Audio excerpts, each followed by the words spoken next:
Tercera parte, por la vía del engaño. 9. Estrella. El 28 de noviembre de 1971 4 terroristas asesinaban al primer ministro Jordano Basfi al-Tel cuando entraba en el Sheraton de El Cairo. Tel, un árabe pro-occidental decidido a negociar con Israel, se convirtió en la primera víctima de una banda criminal de palestinos denominada Septiembre Negro, o Ailul al-Aswad en árabe, que tomó su nombre de dicho mes de 1970 en que el rey jordano Hussein aplastó a las guerrillas palestinas en su país. Septiembre Negro, que no tardaría en reunir en su seno a los más sangrientos y extremistas Fedayeen, palabra que en árabe designa a los combatientes de guerrillas, emprendió inmediatamente una serie de asesinatos en cadena de 5 jordanes que residían en Alemania Occidental, a quienes acusaron de espías a favor de Israel. Intentaron asimismo asesinar al embajador de Jordania en Londres e instalaron explosivos en una fábrica de Hamburgo que producía componentes electrónicos para su venta en Israel y en una refinería de Trieste que, según decían, trabajaba en pro de intereses sionistas en Alemania y Austria. El 8 de mayo de 1972 un equipo compuesto por 2 hombres y 2 mujeres capturaron un reactor de Sabena con 90 pasajeros y 10 tripulantes en el aeropuerto internacional Lod, de Teléfono Aviv, tratando de negociar la liberación de 117 Fedayeen que estaban presos en Israel. Al día siguiente, los 2 terroristas masculinos fueron ejecutados a tiros por comandos israelíes y las mujeres capturadas y sentenciadas a cadena perpetua. El 30 de mayo, 3 radicales japoneses armados de ametralladoras y a sueldo de los Fedayeen abrieron fuego en el aeropuerto Lod asesinando a 20 turistas e hiriendo a otros 85. Más tarde, el 5 de septiembre de 1972, en la cumbre de las XX Olimpiadas que se celebraban en Múnich, una banda de Septiembre Negro irrumpió en el recinto israelí de la ciudad olímpica asesinando a 11 atletas y entrenadores. El enfrentamiento con la policía alemana fue televisado en directo en todo el mundo. El grupo ya contaba con miembros que operaban en Alemania, y la semana anterior al comienzo de las Olimpiadas varios miembros de Septiembre Negro se habían dirigido a Múnich, viajando por separado y llevando consigo un arsenal de rifles de asalto Kalashnikov de fabricación rusa, pistolas y granadas de mano. 3 días después Israel reaccionó ante aquella atrocidad ordenando que unos 75 aviones, el ataque más duro infligido desde la guerra de 1967, bombardeasen las bases de las guerrillas que, según ellos, existían en Siria y Líbano, causando 66 muertos y 20 y tantos heridos. Los reactores israelíes incluso derribaron 3 aviones sirios que sobrevolaban los altos del Golán, mientras que Siria abatía a 2 de los nuestros. Israel envió tropas de infantería al Líbano para combatir a los terroristas palestinos que habían estado minando las carreteras de su país, y el ejército sirio se concentró en las fronteras de Israel por si las hostilidades se convertían en guerra declarada. Los israelíes, ya trastornados por las acciones que se habían cometido contra ellos en el exterior, se quedaron literalmente pasmados cuando el 7 de diciembre Shin Bet, la agencia de servicio secreto interno del país, arrestó a 46 personas por espiar a favor del Deutsche Bureau, G2, sirio o por estar al corriente de dicha banda y no haber informado de ello. Lo que realmente los sorprendió fue que 4 de los arrestados fueran judíos y 2 de ellos, comprendido su dirigente, Sabras, nacidos en Israel, y que hubieran sido descubiertos espiando para un país árabe. Inmediatamente después de los acontecimientos de Múnich, la primer ministro Golda Meir ordenó que los asesinos fueran castigados. Meir, a la sazón una abuela de 70 y tantos años, había deplorado la matanza de los Juegos Olímpicos de Múnich, prometiendo públicamente una guerra vindicativa en la que Israel combatiría con asiduidad y pericia, en una primera línea, vital, peligrosa y de extenso alcance, lo que se traducía en que el Mossad acabaría con ellos o, como se dice, nadie escapará al largo brazo de la justicia israelí. Meir firmó las sentencias de muerte de unos 35 terroristas conocidos de Septiembre Negro,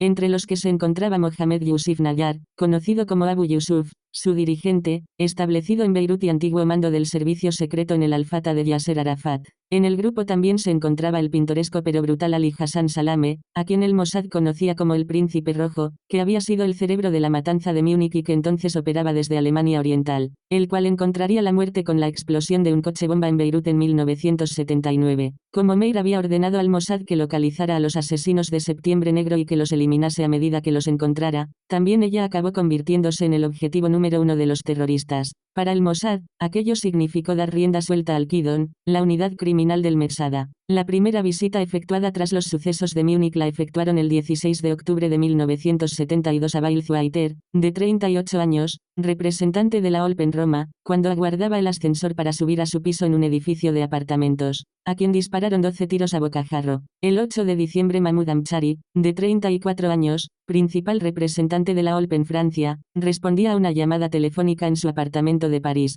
dígame, ¿es usted Amchari? Sí, y entonces se produjo un terrible estallido. El equipo del Mossad había instalado un ingenio explosivo en su aparato telefónico y cuando se llevó el auricular a la cabeza para identificarse detonaron el ingenio mediante control remoto. Amchari quedó horriblemente mutilado y falleció un mes después de haberse producido el atentado. A fines de enero de 1973 Hussein al-Basir, de 33 años, descrito como jefe de Palmyra Enterprises y que viajaba con pasaporte sirio, se acostaba en su habitación del segundo piso del Hotel Olympique de Nicosia. Al cabo de unos momentos una explosión derribó la habitación y a Basir, representante de Al-Fatah en Chipre. El asesino se había limitado a observar cuando apagaba las luces de su habitación y también hizo detonar a distancia el ingenio explosivo que había instalado debajo de su lecho. Al tiempo que elogiaba a su camarada muerto, Arafat juró vengarse, pero no en Chipre, en Israel ni en los territorios ocupados, clara advertencia de que proyectaba una escalada internacional de la lucha terrorista. En conjunto, el Mossad liquidó a una docena aproximadamente de miembros de Septiembre Negro en la guerra vindicativa de Meir. Con el fin de llevar adelante sus propósitos, el Mossad comenzó a publicar en los periódicos árabes locales esquelas de terroristas sospechosos que aún estaban vivos. Otros recibieron cartas anónimas detallando un íntimo conocimiento de sus vidas privadas, especialmente de actividades relacionadas con el sexo, aconsejándoles que abandonasen la ciudad.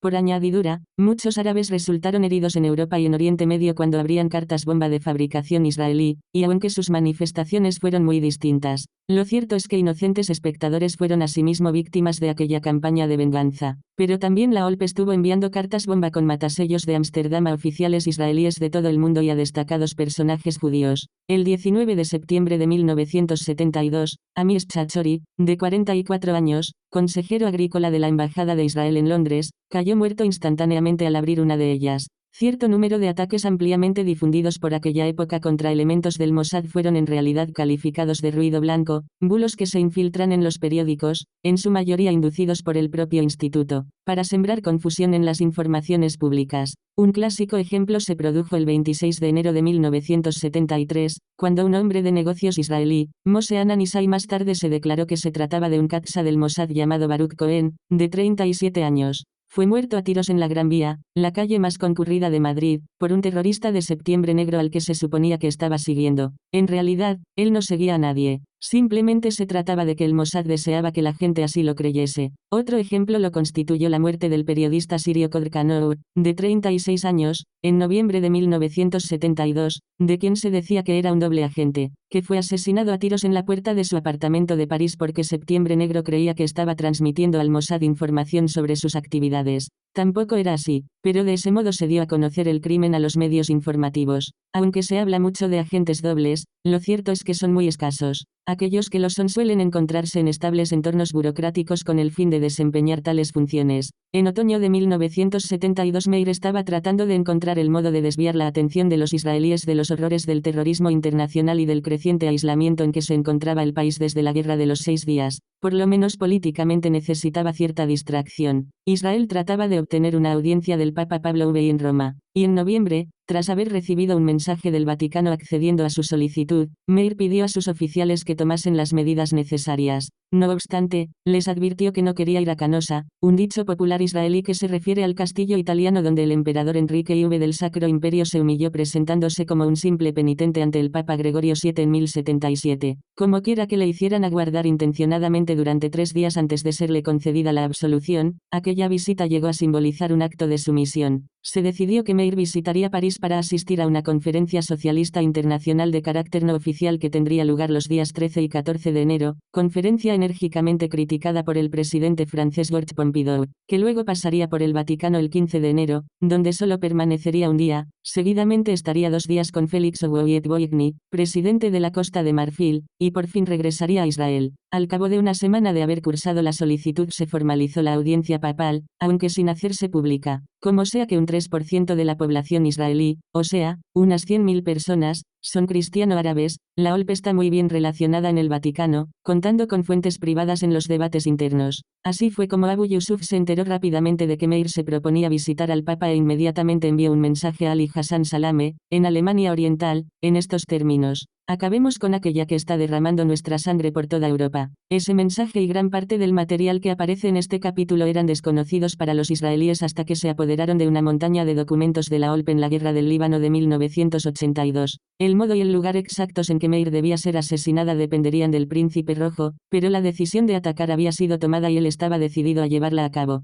Con independencia del hecho de que ella fuera su más visible enemigo, Yusuf también comprendía que aquel ataque era una ocasión espectacular de demostrar al mundo que Septiembre Negro seguía siendo una fuerza poderosa que debía tenerse en cuenta. A fines de noviembre de 1972 la base londinense del Mossad recibió una llamada telefónica inesperada de un individuo llamado Akbar, un estudiante palestino que solía aumentar sus ingresos vendiéndoles información, pero del que no recibían noticias desde hacía mucho tiempo. Aunque se trataba de un agente anticuado, Akbar, que mantenía relaciones con la OLP, les indicó que deseaba entrevistarse con ellos. Como hacía tanto tiempo que no estaba en activo no debió de poder establecer contacto directo con un CATSA específico, y aunque se identificara por su apodo, aún tendría que dejar un número telefónico para que pudieran devolverle la llamada. Su mensaje debió de ser algo así como, di a Robert que le llama Isaac, amén del número telefónico y la ciudad, como si se tratara de alguien que trabajara normalmente en París y que en aquellos momentos llamase desde Londres. El mensaje debió de ser rápidamente introducido en el ordenador por el oficial de servicio y, en aquel caso,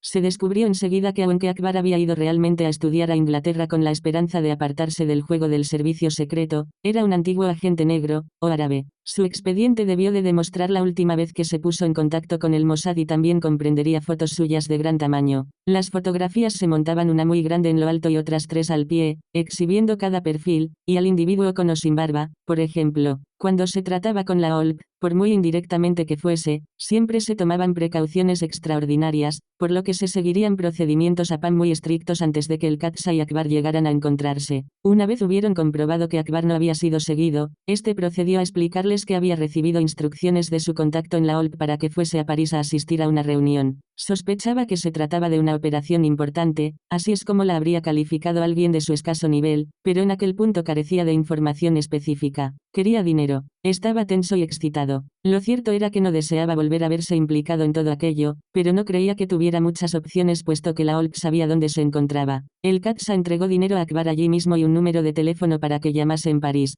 Como resulta difícil, especialmente con tan escasa antelación, recurrir a equipos de países árabes donde la gente no está habituada a las costumbres europeas y puede ser detectada más rápidamente en escenarios occidentales. La OLP suple sus necesidades con los estudiantes y trabajadores ya residentes en Europa y que por ello son libres de viajar sin despertar sospechas y sin necesidad de prepararse una cobertura. Por la misma razón suelen utilizar en sus operaciones los servicios de grupos de revolucionarios europeos, aunque no confían en ellos ni los respetan. Ahora le tocaba a Akbar, y por ello voló a París para entrevistarse en la estación de metro de las Pirámides con otros miembros de la OLP. La base del Mossad en París debía seguirle hasta la reunión, pero lamentablemente se produjo un error y en el instante en que ellos llegaban, Akbar y sus compañeros habían desaparecido. Si hubieran podido controlar la entrevista y tomar fotos, habrían contribuido a discernir la complicada red de intrigas que Septiembre Negro estaba tejiendo en su afán de acabar con Meir. Como medida de precaución para su seguridad interna, una vez han recibido instrucciones, los componentes de la OLP viajan en parejas, pero Akbar consiguió hacer una rápida llamada al número de París mientras su compañero iba al lavabo,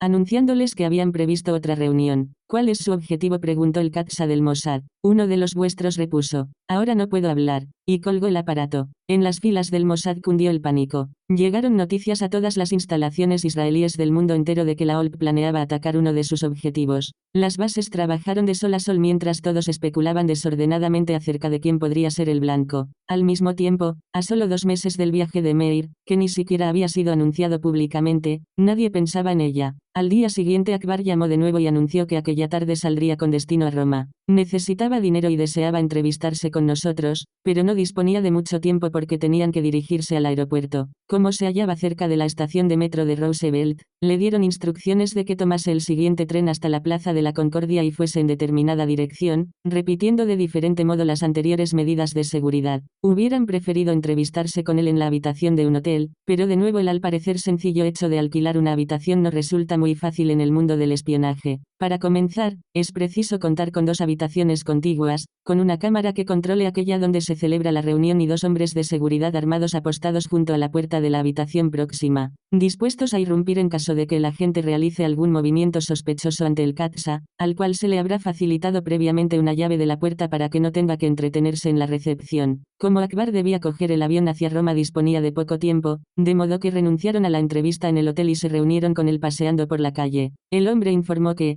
fuera cual fuese la operación, se trataba de algo técnico, puesto que debían introducir subrepticiamente cierto equipamiento en Italia. Aquella información, al parecer inofensiva, resultaría más tarde un elemento clave al recomponer el rompecabezas. Puesto que aquella operación correspondía a la base de París, se decidió enviar a un CATSA a Roma para que actuase como contacto de Akbar. Asimismo fueron designados 2 empleados de seguridad para conducirlo al aeropuerto, y resultó que tuvieron que confiar en 2 CATSAs por la escasez de personal de seguridad disponible en aquellos momentos, uno de los cuales fue Itzik, que más tarde se convertiría en uno de mis profesores en la Academia del Mossad, pero su actuación de aquel día no constituyó ningún modelo a seguir sino muy al contrario. 13. Como quiera que llegaban de una reunión segura en un coche también seguro, Itzik y su compañero se sentían muy tranquilos. No obstante, según las normas, los CATSAs no deben merodear por los aeropuertos por temor a ser vistos y acaso reconocidos posteriormente en alguna operación que se realice en un aeropuerto distinto o en cualquier otro lugar, como tampoco deben prescindir de su cobertura sin asegurarse de que no existe peligro alguno. A su llegada al aeropuerto de Orly, uno de los CATSAs fue a la cafetería a tomar un café,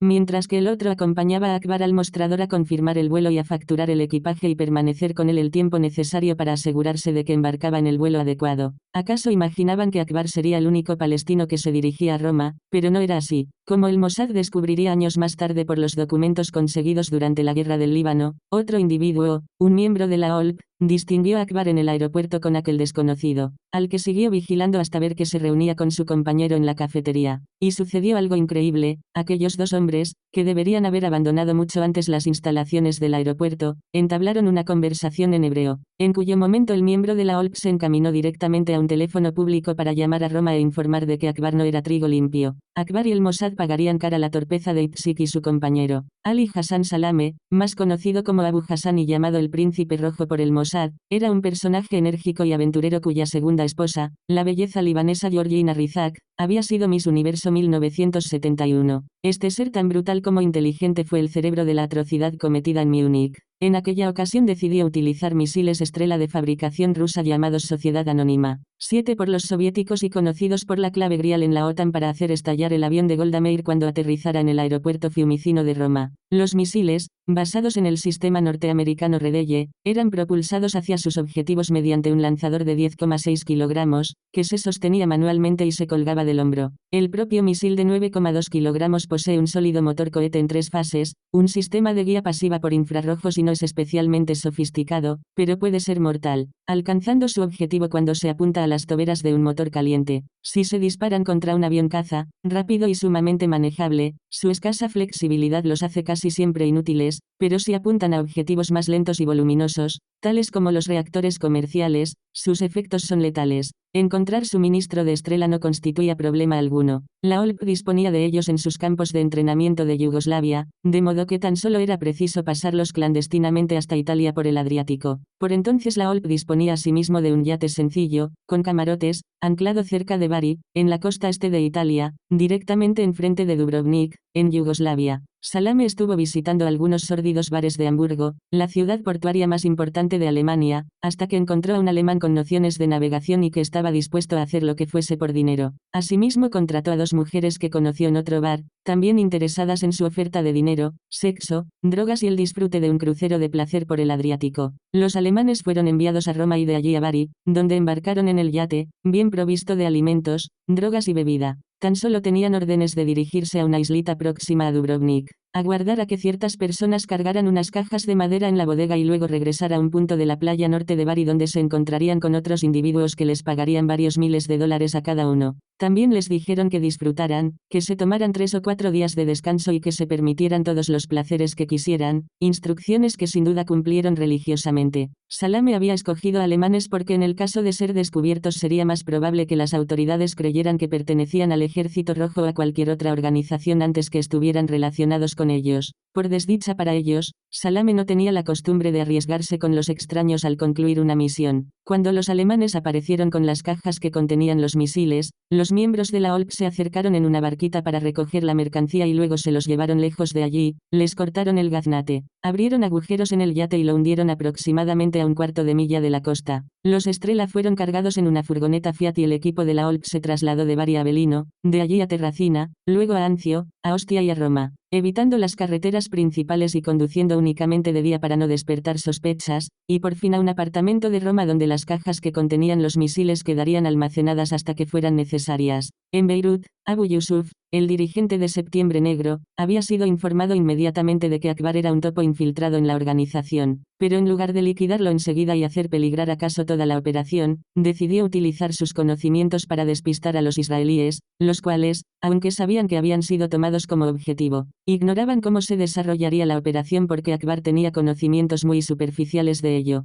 Tendremos que hacer algo que les haga creer que ya han descubierto de qué se trata, dijo Yusuf a sus oficiales. Por ello, el 28 de diciembre de 1972, menos de 3 semanas antes de la visita que Meir había previsto a Roma, Septiembre Negro representó lo que por entonces se consideró como un ataque inexplicable a la embajada israelí de Bangkok, en Tailandia, y que evidentemente se trató de un acontecimiento apenas planeado. Escogieron el día en que el príncipe Bajir Alonqor iba a ser investido en el Parlamento como heredero del trono y en que el embajador israelí Revam Amir, junto con la mayoría de diplomáticos extranjeros, debía asistir a la ceremonia. La revista Time describió la ocupación de la embajada en Soilan Swan, el callejón que se encontraba tras el huerto, en los siguientes términos: bajo el tórrido sol tropical de mediodía, 2 hombres que vestían chaquetas de cuero escalaron el muro que rodeaba el recinto mientras que otros 2, correctamente ataviados con trajes oscuros, atravesaban la puerta principal. Antes de que el guardián pudiera dar la alarma se vio encañonado por sendas metralletas. El grupo terrorista árabe Septiembre Negro, autor de la matanza de Múnich, atacaba de nuevo, y así era ciertamente, mas tan solo se trataba de un intento de distraer la atención. Los terroristas asumieron el control de la embajada y colgaron la bandera palestina verde y blanca de una ventana. Dejaron en libertad al guardián y a todos los empleados tailandeses, mas retuvieron como rehenes a 6 israelíes, comprendido Simon Abimor, embajador de Camboya. En breve, 500 efectivos de la policía y de las tropas tailandesas rodeaban el edificio y los terroristas les lanzaban notas exigiendo la liberación por parte de Israel de 36 palestinos prisioneros, amenazando con volar la embajada y a todos cuantos en ella se encontraban, comprendidos ellos mismos. Al cabo de 20 horas, finalmente se permitió el acceso al recinto al viceministro de Asuntos Extranjeros tailandés Chartikai Chonhaven y al mariscal del aire Dawet Uyasapya, acompañados del embajador egipcio en Tailandia Mustafa El-Esawai, a fin de iniciar negociaciones, en tanto que el embajador israelí Amir permanecía en el exterior, instalando un telex en un edificio próximo para mantenerse en contacto directo con Meir y su gabinete en Jerusalén. Al cabo de 1 hora de conversaciones, los terroristas aceptaron la oferta de salvoconducto para salir de Tailandia si dejaban en libertad a los rehenes. Seguidamente disfrutaron de un banquete de pollo al curry y whisky escocés por gentileza del gobierno tailandés y, al amanecer, partieron hacia el Cairo en un vuelo especial acompañados de Esawai y 2 negociadores tailandeses de alto nivel. En la reseña facilitada por la revista Time acerca de este suceso se advertía asimismo que dado el papel desempeñado por Esawai, aquel era un raro ejemplo de cooperación árabe-israelí, aún más raro que el hecho de que los terroristas hubieran atendido a razones. El incidente señalaba la primera ocasión en que los setembristas se habían vuelto atrás.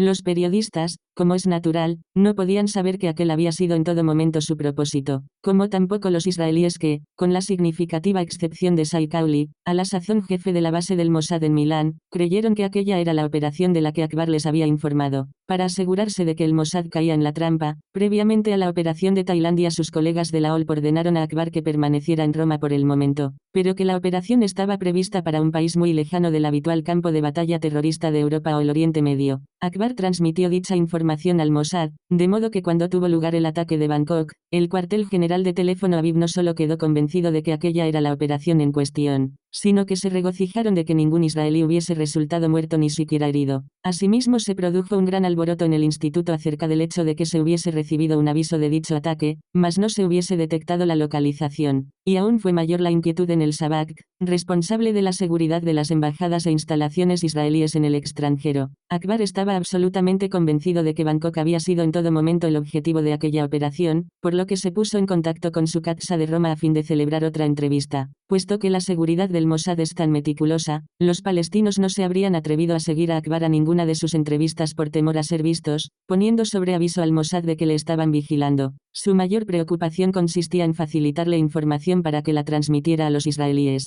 En aquella ocasión, y puesto que la operación ya había sido completada, Akbar deseaba dinero, y como quiera que en breve regresaría a Londres, el Qatsa allí instalado le había pedido que llevase toda la documentación posible del piso franco de la OLP. La reunión se celebraría en un pueblecito situado al sur de Roma, pero comenzó del modo habitual, enviando a Akbar a una trattoria romana, y siguiendo desde allí los tradicionales sistemas de APAM. Sin embargo, lo que nadie esperaba era el resultado de la reunión. Cuando Akbar fue introducido en el coche del Katsai, corno de costumbre, arrojó su cartera al asiento delantero, el encargado de seguridad la abrió y el coche estalló al punto perdiendo la vida Akbar, el Katsai y los 2 empleados de seguridad. El chofer sobrevivió, pero quedó tan gravemente herido que aún sigue convertido en un vegetal. De los 3 miembros restantes del Mossad que los estaban siguiendo en otro coche, uno de ellos aseguró más tarde haber oído por su sistema de comunicaciones que Akbar gritaba presa de pánico, «No lo abras», como si hubiera sabido que el maletín contenía un explosivo. Sin embargo, el Mossad no llegó a decidir si sabía que estaba provisto de un ingenio explosivo. En cualquier caso, la OLP cometió un error al eliminarle antes de llevar a cabo la operación de Meir. Hubiera sido mejor para ellos que hubiesen esperado a que regresara a Londres, e incluso aunque el Mossad hubiera sabido quién le mató, en aquellos momentos no les hubiese importado especialmente. Entretanto, Meir ya había llegado a Francia en la etapa del trayecto que la conduciría a Roma. Los Qatsas bromeaban entre sí acerca de que no se hubiera llevado consigo a Israel Galili, un ministro sin cartera con el que desde hacía tiempo mantenía una aventura amorosa. La pareja solía celebrar sus entrevistas privadas en la academia, haciendo de su romance un especial elemento de diversión en el centro. Mark Schner XIV, jefe de la base de Roma, se había tragado totalmente el anzuelo con la pantomima de Bangkok, pero Cy Cowley, en Milán, seguía convencido de que algo fallaba en aquel escenario. Cowley era un hombre decidido y calculador que disfrutaba de bien merecida reputación de persona muy cuidadosa de los detalles, lo que a veces era un inconveniente. Por ejemplo, cuando en una ocasión retuvo un mensaje urgente para que pudiera corregirse un error gramatical, pero con frecuencia su meticulosidad se convertía en una virtud. En aquella ocasión la perseverancia de Cowley salvaría la vida de Golda Meir. El hombre siguió analizando una y otra vez los informes relativos a Akbar y sus actividades relacionadas con la OLP sin alcanzar a comprender que el ataque de Bangkok tuviese nada que ver con las informaciones por él facilitadas. ¿Para qué necesitaba introducir la OLP materiales técnicos en Italia? Luego, cuando Akbar fue asesinado, aumentaron los recelos de Cowley. ¿Por qué iban a matarlo a menos que supieran que era un agente de Israel? Pero en el caso de que lo supusiesen, Cowley razonaba que el ataque de Bangkok tenía que haber sido un simulacro. Sin embargo, no tenía nada sólido en que basarse. En la oficina culpaban al Qatsa de Londres del ataque, diciendo que cuando pidió a Akbar que le llevase documentación no le advirtió de cómo debía conducirse para no ser descubierto. En cuanto a Schner, su animosidad personal hacia Cowley constituiría un grave factor de complicación en los acontecimientos futuros. Cuando Schner era cadete en la academia, había sido descubierto en varias ocasiones mintiendo acerca de su paradero, incluso una vez por Cowley, su instructor entonces, cuando él ignoraba que era seguido. En lugar de dirigirse a su destino, Schner se había ido directamente a su casa, y cuando Cowley le pidió que hiciese un informe, había facilitado datos totalmente distintos a lo realmente sucedido. El hecho de que no fuese expulsado significaba que tenía un poderoso caballo en el interior, mas nunca perdonó a Cowley que le descubriera, al igual que Cowley jamás le consideraría un profesional. Hallándose tan próxima la visita de Meir, seguridad se hallaba especialmente tensa y Cowley seguía revisando una y otra vez los informes, tratando de unir los cabos sueltos. Como suele suceder en tales ocasiones, la gran oportunidad de Cowley tuvo el origen más inesperado. Una mujer de Bruselas, políglota y dotada de extraordinario talento, tenía un apartamento a disposición de los combatientes de la OLP que buscaban un puerto provisional en la lucha que sostenían contra Israel. Se trataba de una prostituta de lujo, compañera muy imaginativa de los terroristas. Como el Mossad tenía intervenido su teléfono y vigilaba su domicilio, los registros amorosos de ella y de sus amigos en diversos estados de éxtasis sexual se habían convertido en la diversión favorita de los oficiales de la organización en todo el mundo, quienes aseguraban que podía gemir al menos en 6 idiomas. Pocos días antes de la llegada prevista de Meir a Roma, en el apartamento de Bruselas alguien Cowley creyó que se trataba de Salame, aunque nunca estuvo seguro de ello. Dijo a la mujer que él tenía que telefonear a Roma, y le ordenó al tipo que se puso al teléfono que limpiase el apartamento y se llevara los 14 pasteles. Normalmente una llamada a Roma no hubiera despertado recelos, pero hallándose tan próxima la visita de Meir, y con las sospechas que Cowley ya abrigaba, era exactamente lo que necesitaba para incitarle a la acción. Cowley, de origen alemán, medía únicamente 1,72 m y tenía rasgos afilados, cabellos de color castaño claro y ágil complexión. Era discreto y no se esforzaba por impresionar a sus superiores, razón por la que se encontraba en Milán, una base de escasa importancia, y Sner, en Roma. Cuando oyó la grabación de Bruselas, llamó inmediatamente a un enlace amigo suyo, que a su vez se puso en contacto con Vito Misel, otro amigo del servicio secreto italiano, y le dijo que necesitaba conseguir inmediatamente una dirección correspondiente a un teléfono como quiera que Cowley se encontraba en el Tsomet reclutando personal y aparecía registrado como un agregado consular. No podía darse a conocer como un CATSA al servicio secreto local ni llamar a Misel directamente. Misel repuso que él no podía hacerlo sin obtener permiso de su superior, Hamburgo Vivani, por lo que el enlace dijo que él llamaría a Vivani y así lo hizo. Los medios de que se sirviera el servicio secreto italiano para conseguir la información no fueron conocidos por Cowley. Únicamente supo que al hombre del apartamento de Roma le había sido ordenado que lo abandonase al día siguiente, dándoles muy poco tiempo para localizar su dirección y decidir si tenía algo que ver en alguna operación de la OLP. Vivani consiguió la dirección, pero el oficial de enlace en Roma, increíblemente, en lugar de facilitar la información a Cowley en Milán, la dirigió a la base de Roma, que ignoraba su significado e incluso la enemistad existente entre Cowley y Sner, por lo que estuvieron examinando el asunto hasta el día siguiente. Por fin Cowley consiguió la dirección por su cuenta y telefoneó a la base de Roma, diciéndoles que fuesen directamente al apartamento porque podían encontrar en él algo relacionado con la visita de Meir. Al llegar a este punto Cowley tan solo seguía abrigando sospechas, pero estaba convencido de que algo crítico iba a suceder. Sin embargo, cuando el Mossad llegó al apartamento este estaba vacío, mas tras realizar un concienzudo registro descubrieron un importante indicio, un trozo de papel en el que aparecía el extremo inferior de un misil Estrela y varias palabras en ruso describiendo su mecanismo. Cowley estaba frenético. Faltaban menos de 2 días para la llegada del primer ministro y sabía que la ciudad estaba llena de miembros de la OLP, que había una operación en marcha para la que disponían de misiles y que ella estaba a punto de aterrizar. Pero eso era lo único que conocía exactamente. De resultas de ello se informó a Golda Meir de que su seguridad corría peligro, pero esta respondió al jefe del Mossad en los siguientes términos: voy a entrevistarme con el Papa. Tú y tus muchachos debéis aseguraros de que aterrizo sana y salva. Al llegar a este punto, Cowley acudió a ver a Sner para discutir si debían o no implicar a la seguridad local. Sner, en una exhibición de poder, agradeció a Cowley su ayuda, pero añadió: tu base está en Milán, esto es Roma, y le ordenó que se marchara. Como jefe de la base del Tsomet en Roma, Sner se hallaba automáticamente a cargo de la situación. Si uno de sus superiores en Israel hubiera deseado asumir el cargo, hubiese tenido que ir a Roma para hacerlo así. De todos modos a Cowley le preocupaba más la seguridad de la primer ministro que un litigio jurisdiccional y mandó a Sner a paseo. Me quedo, insistió. Sner, furioso, se puso en contacto con el cuartel general, quejándose de que Cowley estaba provocando confusiones en el mando. Teléfono a Aviv ordenó a este que abandonara el caso y regresara inmediatamente a Milán, pero Cowley no salió de Roma. Se había llevado consigo a 2 de sus CATSAs de Milán, dejando desatendida su zona, y dijo a Sner que investigarían secretamente, manteniéndose al margen de sus colaboradores. Sner tampoco estuvo satisfecho con aquello, pero como ya había puntualizado su primacía jurisdiccional, ordenó a todo el personal que se concentrara en el aeropuerto y sus alrededores para ver si conseguían desarticular a los terroristas.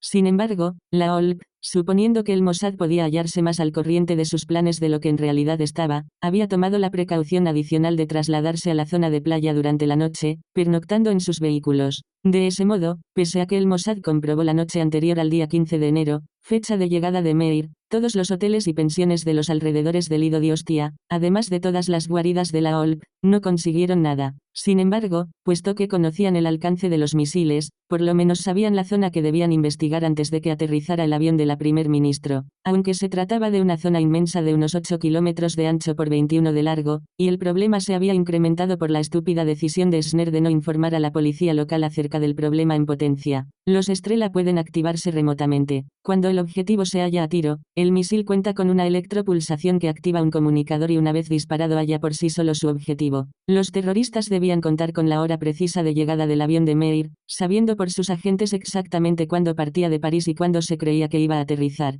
y sería un aparato del AL, el único previsto a aquellas horas. A la sazón, el aeropuerto romano Leonardo da Vinci, en Fiumicino, estaba considerado por los empleados de Alitalia como el peor del mundo. Concurrido en exceso, lleno de confusión, los aviones casi siempre llegaban con retraso, a veces hasta 3 horas más tarde, porque el recinto solo contaba con 2 pistas de aterrizaje para coordinar los 500 vuelos diarios de tráfico de la estación punta. Evidentemente que el vuelo de Golda Meir merecería alta prioridad. Pero la constante confusión del propio aeropuerto no contribuía mucho a que los oficiales del Mossad se infiltrasen tratando de descubrir a un grupo de terroristas y sus misiles que podían ocultarse en cualquier parte, en los hangares próximos o en los campos que rodeaban las instalaciones. Por su parte, mientras patrullaba por la zona, Cawley se encontró con un CATSA destinado en Roma y le preguntó dónde se encontraba la gente que servía de enlace al Mossad. Ellos serían quienes informarían a la policía italiana si era necesario, no los propios CATSAs. ¿Qué enlace?, preguntó el hombre. ¿Acaso quieres decir que aquí no los hay?, exclamó Cawley, incrédulo. No, repuso el CATSA romano. Cawley llamó inmediatamente al enlace de Roma y le ordenó que hablase con Vivani y le explicase lo que estaba sucediendo. Toca todos los resortes necesarios. Tenemos que conseguir refuerzos enseguida. Parecía más probable que los terroristas estuviesen fuera del perímetro del aeropuerto que dentro del campo de alcance del avión de Meir, puesto que en las instalaciones se encontraban pocos puntos propicios donde ocultarse. Sin embargo, buscaron por doquier, ayudados muy precariamente por Adagio Malti, del servicio secreto italiano. Malti no tenía ni idea de que el lugar estuviese lleno de oficiales del Mossad. Se encontraba allí porque había recibido información del enlace de Roma de que, basándose en datos de confianza recibidos, la OLP se proponía poner en un aprieto a los italianos derribando el avión de Meir a su llegada, con misiles fabricados en la Unión Soviética, mensaje que había sido aprobado en primer lugar por el mando que servía de enlace en teléfono a Aviv antes de ser transmitido a los italianos. Por entonces los terroristas se habían dividido en dos grupos. Uno, con 4 misiles, se dirigió al sur del aeropuerto, y el otro, formado por 8 elementos, al norte. El hecho de que 2 de los 14 pasteles se hubieran reservado para después de la operación sería muy significativo posteriormente. Pero, a la sazón, el grupo del norte preparó 2 misiles junto a su furgoneta Fiat que había aparcado en el campo. Sin embargo, un empleado de seguridad del Mossad descubrió su presencia cuando peinaba la zona. El hombre lanzó un grito de aviso y abrieron fuego. Se produjo una escena de gran confusión. La policía italiana llegó y el elemento israelí, que no la esperaba puesto que había sido Cawley quien la había llamado, se dio a la fuga porque no quería que lo vieran. Entre la conmoción que se produjo, uno de los terroristas trató de huir, pero los oficiales del Mossad que habían estado observando la acción lo capturaron al punto, lo inmovilizaron y lo arrojaron dentro de un coche, haciéndolo desaparecer rápidamente en un cobertizo que servía de almacén en el aeropuerto. Sometido a una paliza brutal y continuada, el terrorista confesó que se proponían acabar con Golda Meir. No podréis hacer nada para evitarlos, exacto. ¿Qué quieres decir con eso? Te hemos capturado, repuso un oficial, y siguieron golpeándole. Entretanto, Cawley se había enterado por su radioteléfono portátil de que habían hecho un prisionero e inmediatamente se dirigió al cobertizo. Los oficiales le dijeron que habían apresado a aquel terrorista y que los italianos habían detenido a algunos más, junto con unos 9 o 10 misiles. Pero Cawley recordaba que la llamada telefónica de Bruselas aludía a 14 pasteles. No solo seguía teniendo un problema el Mossad, sino que solamente faltaban 20 minutos para que aterrizara el avión en el que viajaba Golda Meir. Debía de haber más misiles, pero ¿dónde estaban? Por entonces el prisionero seguía inconsciente. Cawley le echó agua. «Estás acabado», le dijo. «En esta ocasión vas a hablar. Ella aterrizará dentro de 4 minutos. No podréis hacer nada. Vuestra primer ministro está condenada», se burló de sus captores el terrorista. «No nos habéis cogido a todos». Los peores temores de Cawley se habían confirmado. En algún lugar ignorado se hallaba un misil de fabricación soviética que llevaba inscrito el nombre de Golda Meir. En aquel momento un empleado de seguridad golpeó al individuo, dejándolo inconsciente. Cuando le capturaron llevaba consigo un ingenio explosivo llamado Betty Saltarina, que solían utilizar los terroristas. Se clavan en el suelo como una mina, pero están unidos a un palo corto con una cuerda atada a un clavo. Pusieron el ingenio junto a él, alargaron la cuerda y, tras salir del edificio, tiraron de ella y el artefacto estalló haciéndole pedazos. La tensión era insoportable. Cawley llamó a Esner por el radioteléfono y le pidió que se comunicara por radio con el piloto del avión para aplazar el aterrizaje, aunque no se aclaró si él lo hizo así. Lo evidente es que uno de los empleados de seguridad de Meir, inspeccionando una zona de la autopista con su coche, advirtió de pronto algo extraño en un carromato concesionario de alimentos que se hallaba detenido en el arcén. Ya había pasado por allí 2 veces, pero a la tercera ocasión algo atrajo su atención. Aunque del techo del vehículo asomaban 3 cañones de chimenea, solo uno de ellos despedía humo. Los terroristas se habían desembarazado del propietario del carromato, perforado 2 agujeros en el techo e introducido por ellos los misiles Estrela. Su plan consistía en que, cuando el avión de la primer ministro estuviese bastante próximo y los misiles comenzasen a dar señales, solo se tendría que pulsar el gatillo y al cabo de unos 15 segundos el aparato quedaría destruido. Sin pérdida de tiempo, el hombre del Mossad giró bruscamente en redondo en la carretera y chocó contra el carromato, volcándolo e inmovilizando a los 2 terroristas debajo. Salió, confirmó que se trataba de los 2 misiles y que ambos individuos habían quedado atrapados. Entonces descubrió unos coches de policía que se dirigían hacia él, por lo que volvió a subir a su vehículo, dio la vuelta y se lanzó hacia Roma como una exhalación. En cuanto hubo informado a sus colegas del Mossad, todos desaparecieron del mapa como si jamás hubieran estado en aquel lugar. La policía italiana arrestó a 5 miembros de Septiembre Negro, pero, sorprendentemente y considerando que habían sido capturados con las manos en la masa y con los misiles preparados para intentar asesinar a Golda Meir, fueron puestos en libertad pocos meses después y enviados a Libia.